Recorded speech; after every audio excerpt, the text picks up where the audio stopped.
अस्सलाम वालेकुम dear viewers and welcome back. Dear viewers, पिछले 2 लेक्चर्स में हमने ब्रेडबोर्ड को डिटेल से स्टडी किया, इसके स्ट्रक्चर और वर्किंग को। तो चलिए इसको थोड़ा सा रिवाइज करते हैं। डियर स्टूडेंट्स, ब्रेडबोर्ड का काम इलेक्ट्रॉनिक सर्किट्स को टेम्परेरी कनेक्शंस प्रोवाइड करने होते हैं। इसके अलावा ब्रेडबोर्ड का कोई और फंक्शन नहीं है। कनेक्शंस हम हाथों से भी कर सकते हैं, मतलब हाथों से भी इलेक्ट्रॉनिक कंपोनेंट्स को जोड़ सकते हैं, मगर वो नीट नज़र नहीं आते और उनमें एरर के चांसेस होते हैं। तो ब्रेडबोर्ड का काम जस्ट कनेक्शन प्रोवाइड करना होता है। जब एक बार ब्रेडबोर्ड पे मॉडल बन जाए तो सारे मॉडल को उठाकर उसको पीसीबी पे फिक्स किया जाता है। चलते हैं ब्रेडबोर्ड के पोर्ट्स की तरफ। तो हमने ये भी स्टडी किया था कि ब्रेडबोर्ड पर हमें 2 तरह के पोर्ट्स मिलते हैं। एक पोर्ट सप्लाई के लिए यूज़ होता है जिसको हम पावर रेल कहते हैं। ये पावर रेल होते हैं ब्रेडबोर्ड के राइट और लेफ़्ट साइड पे। इसी साइड पे भी आपको पावर या बैटरी रेल देखने को मिलेंगे। डियर स्टूडेंट्स, ब्रेडबोर्ड पे पावर रेल्स एक दूसरे के साथ वर्टिकली कनेक्टेड होते हैं और 10 पावर रेल्स के दरमियान आपको एक छोटी सी स्पेस देखने को मिलेगी, मगर ये स्पेस यहाँ पर थोड़ी सी ज़्यादा है, जिसका मतलब ये होता है कि ये पावर रेल इन पावर रेल के साथ कनेक्टेड नहीं है। इसी तरह यहाँ पर भी ये पावर रेल इस पावर रेल के साथ कनेक्टेड नहीं है, जिसका मतलब ये हुआ कि आप इस ब्रेडबोर्ड के साथ 4 डिफरेंट सप्लाईज़ को कनेक्ट कर सकते हैं। डियर स्टूडेंट्स, पावर रेल्स के दरमियान आपको यहाँ पर 2 पोर्शन नज़र आ रही है। इन पोर्ट्स को कहते हैं कंपोनेंट टर्मिनल्स या कंपोनेंट पॉइंट्स। यहाँ पर आपने कंपोनेंट्स को कनेक्ट करना होता है और ये एक दूसरे के साथ हॉरिजेंटली कनेक्टेड होते हैं। चलिए इसको दोबारा पीछे की साइड से स्टिकर हटाकर खोलते हैं और इसके स्ट्रक्चर को स्टडी करते हैं। तो जैसा कि हमने पढ़ा, इसके कंपोनेंट रेल्स एक दूसरे के साथ हॉरिजेंटली, जबकि पावर रेल्स एक दूसरे के साथ वर्टिकली कनेक्टेड हैं। और हमने ये भी कहा था कि ब्रेडबोर्ड के साइज़ को आप एडजस्ट या बढ़ा सकते हैं। तो यहाँ से इस पॉइंट को हटाकर आप इसके साथ दूसरा ब्रेडबोर्ड भी लगा सकते हैं या इन्हीं एक्सटेंशन पॉइंट्स के साथ कोई और ब्रेडबोर्ड भी आप अटैच कर सकते हैं। डियर स्टूडेंट्स, आज की वीडियो में हम ब्रेडबोर्ड के ऊपर और गेट को ऑपरेट करते हैं। तो चले प्रैक्टिकल की तरफ बढ़ते हैं। डियर स्टूडेंट्स, प्रैक्टिकल पर जाने से पहले और गेट को थोड़ा सा रिवाइज करते हैं। तो और गेट को हम कुछ इस तरह डिफ़ाइन करेंगे कि ये एक ऐसा लॉजिक गेट होता है जिसकी अगर एक भी इनपुट हाई हो तो इसकी आउटपुट हाई रहेगी। स्टूडेंट्स, यहाँ पर हाई का मतलब होता है बाइनरी में 1 को हाई, ट्रू या ऑन कहते हैं। इसी तरह बाइनरी लैंग्वेज में 0 को लो, फॉल्स या ऑफ कहते हैं। किसी और गेट की एक से ज़्यादा इनपुट्स होंगी, 2, 3, 4 अप टू सो ऑन, और हर लॉजिक गेट की सिर्फ एक ही आउटपुट होती है। तो गिवन सिंबल एक और गेट का सिंबल है। इसके बाद हम जाते हैं और गेट के ट्रुथ टेबल की तरफ। तो देखिए, ये है और गेट का ट्रुथ टेबल। डियर स्टूडेंट्स, अगर किसी और गेट की 2 इनपुट होंगी तो इसके कम्बिनेशंस 4 बनेंगी। हम एक फार्मूला को यूज़ करेंगे and the given formula is 2 power n, where n is the number of inputs. चूँकि इस और गेट में इनपुट्स 2 है, a और b, तो इसके कम्बिनेशंस कितने बनेंगे? तो पुट कर ले फार्मूला में 2 पावर 2, सो 2 पावर 2 इज़ 4। तो आप देखिए 1 2 3 4, 1 2 3 4 और इसके आउटपुट में भी 4 स्टेट्स आएंगी। स्टूडेंट्स, अगर किसी और गेट के इनपुट्स 3 है तो फिर इसके कम्बिनेशंस 8 बनेंगे। यहाँ पर ये स्टेट्स भी 8 होंगी, ये स्टेट्स भी 8 और इसके आउटपुट में भी 8 स्टेट आएंगी। स्टूडेंट्स, एक और गेट को समझना इंतहाई आसान है। जिस तरह हम एडिशन करते हैं दो नंबर्स की, इसी तरह हम इस बाइनरी नंबर की एडिशन करेंगे और इसके आउटपुट में वही रिज़ल्ट आएगा। For example 0 plus 0 equal to 0, इसी तरह 0 plus 1 is 1, 1 plus 0 is 1, 1 plus 1 is also 1। यहाँ पर आप सपोज कर ले कि 1 प्लस 1 2 नहीं है, 1 प्लस 1 1 है, क्योंकि these are signals not numbers. ठीक है स्टूडेंट्स, तो ट्रुथ टेबल आपने बनाना किस तरह है, चले ट्रुथ टेबल बना के देखते हैं। ये है और गेट की आउटपुट ए, आउटपुट बी। आप यहाँ पर बी, यहाँ पर ए भी लिख सकते हैं। यहाँ पर एक बात आपको क्लियर हो जाएगी कि यहाँ फर्स्ट इनपुट में हम 1 0 1 1 1 0 1 1 क्यों लिखते हैं और इसकी दूसरी इनपुट पर हम 0 0 1 1 क्यों लिखते हैं। तो यहाँ पर भी आपने 2 पावर n वाला फार्मूला यूज़ करना है। सबसे पहले होल नंबर में 0 आता है, 2 पावर 0 इज़ 1, तो यहाँ पर 1 0 1 1 आप लिखेंगे। इसके बाद 2 पावर n फार्मूला के मुताबिक आपने 1 पुट करना होता है, सो 2 पावर 1 इज़ 2, तो आप यहाँ पर 2 0 2 1 लिखेंगे। अगर इसी साइड पे कोई और इनपुट होगा तो उसके लिए आप लिखेंगे 2 power n equal to 2 power 2 which is 4, 4 zeros 4 ones। ठीक है, तो ये रही बात ट्रुथ टेबल की। डियर स्टूडेंट्स, अगर आपको कोई कन्फ्यूजन हो या कोई क्वेश्चन आपने करना हो तो कमेंट सेक्शन में आप पूछ सकते हैं। अब लास्ट में इसके फंक्शन को समझते हैं। तो किसी और गेट का फंक्शन a प्लस बी होता है। अगर यहाँ पर आप पुट करेंगे c इक्वल टू, पहले इनपुट को हम पुट करेंगे, पहला इनपुट 0 है, दूसरा इनपुट भी 0 है, मतलब a और b दोनों लो है, तो आउटपुट में हमारे पास आंसर 0 आएगा। ये रहा आउटपुट में आंसर 0। किसी और स्टेट को लेते हैं 0 प्लस 1, a 0 है, b की वैल्यू 1 है, a इज़ 0, b की वैल्यू 1, तो आंसर में हमारे पास 1 ही आएगा। देखिए यहाँ पर आंसर हमारा 1 है। लास्ट स्टेज को समझने के लिए मैंने आपसे कहा कि ये बाइनरी एडिशन नहीं है, वो एक डिफरेंट टॉपिक है। तो यहाँ पर आप ऐसा सपोज कर ले कि 1 प्लस 1 इक्वल टू 1 आता है, जिसका मतलब ये है कि ये नंबर्स नहीं है बल्कि ये सिग्नल्स है। दोनों सिग्नल्स हाई होंगे तो हमारा आउटपुट भी हाई होगा। तो डियर स्टूडेंट्स, और गेट के ऑपरेशन को हमने समझ लिया। और गेट एक ऐसा गेट है, अगर इसके इनपुट में से एक भी इनपुट हाई होगा तो इसकी आउटपुट हाई होगी।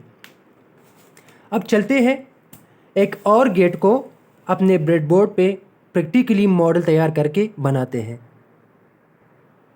डियर स्टूडेंट्स, एक और गेट को बनाने के लिए जो कंपोनेंट्स हमें चाहिए, उसमें सबसे पहला ब्रेडबोर्ड, एक लाइट इमिटिंग डायोड जिसके थ्रू हम और गेट का रिजल्ट स्टडी करेंगे या आउटपुट स्टडी करेंगे, एक current limiting resistor, 2 P N junction diodes, एक 4 वोल्ट की या आप जो भी बैटरी ले 4 वोल्ट की रिचार्जेबल बैटरी और साथ में कनेक्टिंग लीड्स। ब्रेडबोर्ड के बारे में तो हमें पता है कि इसका काम टेम्परेरी कनेक्शंस प्रोवाइड करना होता है। एक लाइट इमिटिंग डायोड एक डायोड ही है जब ये फॉरवर्ड बाइस होगी या अगर इसके कैथोड को नेगेटिव और इसके एनोड को पॉजिटिव सप्लाई मिलेगी तो ये लाइट ऑन होगी, अदरवाइज़ ये ऑफ रहेगी। इसके अलावा हम एक करंट लिमिटिंग रेजिस्टर को यूज़ करेंगे अपने सर्किट में ताकि हमारी एलईडी की प्रोटेक्शन हो सके और हमारी एलईडी एक्सेस करंट से डैमेज ना हो। डियर स्टूडेंट्स, यहाँ पर आपको एक बात क्लियर कर दूँ कि आप एक डायोड को सर्किट में किसी भी पैटर्न में लगा सकते हैं। इसमें कैथोड एनोड की कोई वो नहीं होती, तरतीब नहीं होती।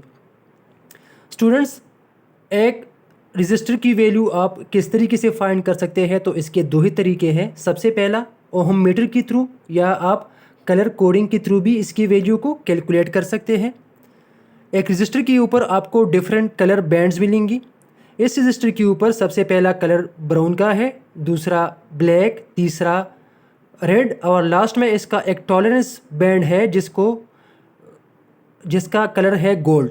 तो चलिए इसकी वैल्यू को कैलकुलेट करते हैं। इस रजिस्टर की वैल्यू 1 के ओहम है, मगर इसको ऐप के थ्रू किस तरह आप फाइंड करेंगे, तो इसके लिए आपने प्ले स्टोर से एक ऐप डाउनलोड करनी होती है जिसका नाम है RCC कैलकुलेटर। अब आपने करना क्या होता है, सिंपली यहाँ पर आपने ये कलर्स सेलेक्ट करनी होती है। सबसे पहला कलर है ब्राउन, ब्राउन को कर ले सेलेक्ट। दूसरा कलर है ब्लैक, ये रहा ब्लैक कलर। तीसरे कलर है रेड और लास्ट में इसकी टॉलरेंस बैंड है गोल्ड, तो यहाँ पर आपने गोल्ड को करना है सेलेक्ट। तो देखिए इस रजिस्टर की वैल्यू 1 किलो ±5% है, मतलब इसकी वैल्यू 1 किलो ओहम +5% ज़्यादा हो सकती है या 5% कम भी हो सकती है। स्टूडेंट्स, रजिस्टर को हम ओहम्स में मेजर करते हैं, तो इस रजिस्टर को हम अपने एलईडी की प्रोटेक्शन या एक्सेस करंट को ब्लॉक करने के लिए यूज़ करेंगे। स्टूडेंट्स, अपने सर्किट में, अपने मॉडल में हम 2 पीएन जंक्शन डायोड्स को भी यूज़ करेंगे। अगर आपकी इनपुट 2 है तो आप 2 डायोड्स, 3 है तो 3, इसी तरह सो ऑन आप डायोड्स यूज़ कर सकते हैं। एक डायोड का काम फॉरवर्ड बायस में करंट को एलो करना होता है, जबकि रिवर्स बायस में करंट को ब्लॉक करना होता है। चलिए इसको समझते हैं। अगर एक डायोड की एनोड साइड को आप पॉजिटिव सप्लाई देंगे, इसके कैथोड साइड को आप नेगेटिव सप्लाई प्रोवाइड करेंगे, तो ये करंट को एलो करेगा, मतलब करंट इसमें फ्लो होगी। इसके बरक्स अगर आप इसके एनोड साइड को नेगेटिव और इसके कैथोड साइड को पॉजिटिव रखेंगे तो इस कंडीशन को कहते हैं रिवर्स बायसिंग। और इस कंडीशन में डायोड एक ऑफ स्विच की तरह होता है, इसमें किसी तरह की कोई कंडक्शन नहीं होती है। डायोड को हम यूनी डायरेक्शनल स्विच भी कहते हैं, मतलब ये करंट को एक ही डायरेक्शन में फ्लो करवाता है और इसको रेक्टिफिकेशन या वोल्टेज रेगुलेशन के लिए भी यूज़ कर सकते हैं।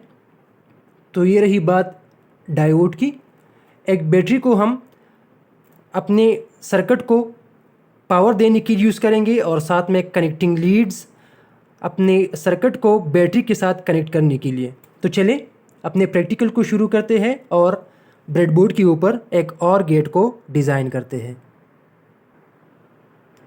डियर स्टूडेंट्स, एक डायोड और गेट को बनाने के लिए सबसे पहले इसके कनेक्शन या इसके डायग्राम को समझते हैं। तो आपने करना क्या होता है, सबसे पहले हम एक डायोड लेंगे, उसके साथ अगर आपके और गेट के इनपुट 2 है तो हम इसके साथ एक दूसरा डायोड भी लगाएंगे, बिल्कुल इसी पैटर्न में। इसके दोनों डायोड्स के कैथोड को हम कॉमन कर लेंगे और इसकी सीरीज़ में, जैसा कि मैंने आपसे कहा कि एलईडी की प्रोटेक्शन के लिए 1 किलो ओहम का एक रेजिस्टर कनेक्ट करेंगे दोनों डायोड्स की कैथोड की सीरीज़ में। लास्ट में हम यहाँ पर एक लाइट एमिटिंग डायोड को कनेक्ट कर लेंगे। यह है लाइट एमिटिंग डायोड का सिंबल और इसको सप्लाई की नेगेटिव के साथ हम कनेक्ट कर लेंगे। तो ये रहा हमारा सर्किट। अब इसी सर्किट को जाके हमने ब्रेडबोर्ड के ऊपर डिज़ाइन करना है। ये रही दोनों डायोड्स की, यानी हमारे OR गेट की इनपुट A और इनपुट B, और हम LED के थ्रू अपना आउटपुट देखेंगे। तो चले इसको ब्रेडबोर्ड पे डिज़ाइन करके देखते हैं। डियर स्टूडेंट्स, आपने डायोड के एनोड को अपने ब्रेडबोर्ड की किसी भी कंपोनेंट रेल में या कंपोनेंट टर्मिनल में इंसर्ट करना है। ये हमने इंसर्ट कर दिया है। ये रहा डायोड का एनोड और इस साइड पे इसका कैथोड। अब दूसरे डायोड के एनोड को हम यहाँ पर इंसर्ट नहीं करेंगे क्योंकि ये हॉरिजॉन्टली शॉर्ट सर्किटेड है। हम इसको यहाँ पर इंसर्ट करेंगे, इस साइड पे इंसर्ट करेंगे, और इसके कैथोड को हम पहले डायोड के कैथोड के साथ कनेक्ट कर लेंगे क्योंकि दोनों डायोड्स की कैथोड कॉमन है जबकि इसकी एनोड कॉमन नहीं है। तो ये रहा, हमने दो डायोड्स को अपने ब्रेडबोर्ड में इंसर्ट कर दिया है। आप देख सकते हैं डायग्राम में दोनों डायोड्स की एनोड कनेक्टेड नहीं है बल्कि सेपरेट है, इनपुट A और इनपुट B, जबकि इसकी कैथोड कॉमन है। तो हमने इसकी कैथोड को कॉमन करके रखा है जबकि इसकी एनोड को अलग अलग करके रखा है ताकि हमारे पास दो मुख्तलिफ या दो इनपुट्स बने। अब हमने क्या करना है, दो कैथोड के साथ, कॉमन कैथोड के साथ हमने 1 किलो ओहम का एक रजिस्टर ऐड करना है। तो चलिए रजिस्टर को ऐड करके देखते हैं। ये हमने इसके सीरीज़ में, देखिए सीरीज़ में हमने एक रजिस्टर को ऐड कर दिया है। और लास्ट में हम क्या करेंगे, लास्ट में हम LED को कनेक्ट करेंगे और इसको नेगेटिव के साथ कनेक्ट करेंगे। तो LED का पॉजिटिव लेग हम रजिस्टर के साथ और इसका नेगेटिव लेग हम यहाँ पर इंसर्ट करेंगे। तो ये रहा हमारा OR गेट का एक सिंपल सा सर्किट बन गया है। दो डायोड्स सेम पैटर्न में, यानी इसकी एनोड और इसकी कैथोड एक ही साइड में होने चाहिए। एनोड डिफरेंट पोर्ट्स में जबकि इसकी कैथोड दोनों कॉमन होनी चाहिए। इसकी सीरीज़ में हमने एक रजिस्टर ऐड किया है और फिर लास्ट में हमने LED की इस पॉइंट को हमने नेगेटिव रखना है। तो चलिए इस ब्रेडबोर्ड के साथ अब बैटरी को कनेक्ट करके देखते हैं और गेट के फंक्शन यानी आउटपुट को ऑपरेट करते हैं। डियर स्टूडेंट्स, अब बैटरी को ब्रेडबोर्ड के साथ कनेक्ट करते हैं। तो हमने LED की लिग को नेगेटिव रखना है और पॉजिटिव साइड हमने इन पावर रेल्स में किसी भी जगह पर इंसर्ट करना है। अब कनेक्टिंग लीड्स की मदद से दोनों डायोड्स यानी OR गेट के दोनों इनपुट्स को हमने कनेक्ट करना होता है सप्लाई के साथ बारी बारी, और इसके मुख्तलिफ कंडीशंस को या स्टेट्स को हम चेक करेंगे। डियर स्टूडेंट्स, पहली कंडीशन में हम देखेंगे कि जब OR गेट के इनपुट A और इनपुट B दोनों ज़ीरो होंगी तो आउटपुट में हमारे पास ज़ीरो आएगा, यानी आउटपुट लो होगा। मतलब ये है कि हमारी LED पावर ऑफ ही रहेगी। तो हम देखते हैं, चले डायोड A को नेगेटिव पे रखते हैं और डायोड B को भी हम नेगेटिव पे रखते हैं। तो आप देखेंगे कि आउटपुट में हमारे पास ज़ीरो आ रहा है, मतलब LED स्टिल पावर ऑफ है। चलिए दूसरे कंडीशन को देखते हैं। दूसरे कंडीशन में डायोड A 0 पर जबकि डायोड B 1 पे है। मतलब ये है कि डायोड A को हम सप्लाई के नेगेटिव के साथ और डायोड B को हम सप्लाई के पॉजिटिव के साथ कनेक्ट करेंगे तो आउटपुट में हमारे पास 1 आएगा। ये देखिए हमारी एलईडी पावर ऑन हो गई है, जिसका मतलब ये है कि अगर डायोड ए को 0, डायोड बी को 1 रखेंगे तो आउटपुट में हमारे पास हाई आएगा या 1 आएगा। इसको हटाते हैं, तीसरी कंडीशन को देखते हैं। तीसरी कंडीशन में हमारे पास है, अगर डायोड ए या और गेट के पहले इनपुट को हम हाई रखेंगे, दूसरे को लो रखेंगे, तो हमारे पास 1 ही आएगा। तो चले डायोड ए को हम हाई पे रखते हैं, डायोड बी को हम लो पे रखते हैं, तब भी आप देखेंगे कि आउटपुट में हमारे पास 1 ही आ रहा है। अपने लास्ट कंडीशन को चेक करते हैं। तो जैसा कि हमने तो टेबल में देखा कि अगर और गेट के दोनों इनपुट्स हाई होंगे तब भी आउटपुट में 1 आएगा। तो चलिए दोनों डायोड्स के इनपुट को हम हाई वोल्टेज से कनेक्ट करते हैं, तो देखिए फिर भी आउटपुट में 1 आ रहा है। ये है और गेट का प्रैक्टिकल। इंशाल्लाह नेक्स्ट वीडियो में हम एंड गेट को ब्रेडबोर्ड के ऊपर डिज़ाइन करेंगे। Till then take care and अल्लाह हाफिज़।